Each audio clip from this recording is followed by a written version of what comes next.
ein unglaublich schöner Tag und draußen ist es warm. Er ist auf dem Weg nach Hause mit der Bahn. Schaut aus dem Fenster, lässt gedankenfreien Lauf, lehnt sich ganz entspannt zurück, denn er muss lange noch nicht raus. Paar Menschen steigen ein, andere wieder auf. Er wechselt grad das Lied und plötzlich stand da diese Frau. Und er dachte sich, wow, sagte klar, der Blatt ist gleich. Sie lachte und er dachte sich, nur bitte komm, sprich sie an. Das ist das Schönste, was du je gesehen hast. Und sie hat sicherlich kein Mann. Stell dich nicht so an, werd ich jetzt warten. Doch alles, was man hört, ist mein Herzschlag.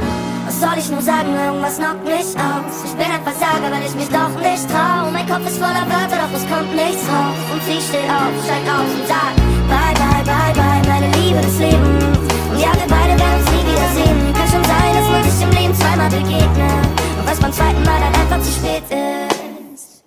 Es ist ein unglaublich schöner Tag und draußen ist es warm. Sie hat Bock auf Shopping, also in die Stadt. Sie braucht so Sachen, die Frauen da leben brauchen. Bikini, eine neue Tasche und außerdem will sie schauen. Also los, ab in die Bahn. Sieht sich ein Ticket, 4,70 für die Fahrt. Ist ja ganz schön hart, doch dann sieht sie diesen Typ. Findet ihn süß, setzt sich extra zu ihm hin und denkt sich bitte, bitte, bitte, bitte komm, sprich mich an. Es ist ganz egal, was du jetzt sagen würdest, ich spring darauf an. Also komm, du bist mein Mann, wir gehören zusammen. Wenn ich jetzt warte, ich höre mein Herz.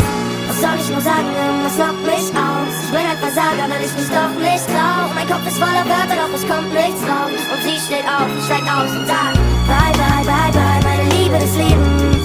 Ja, wir beide werden uns nie wiedersehen. Kann schon sein, dass man sich im Leben zweimal begegnet.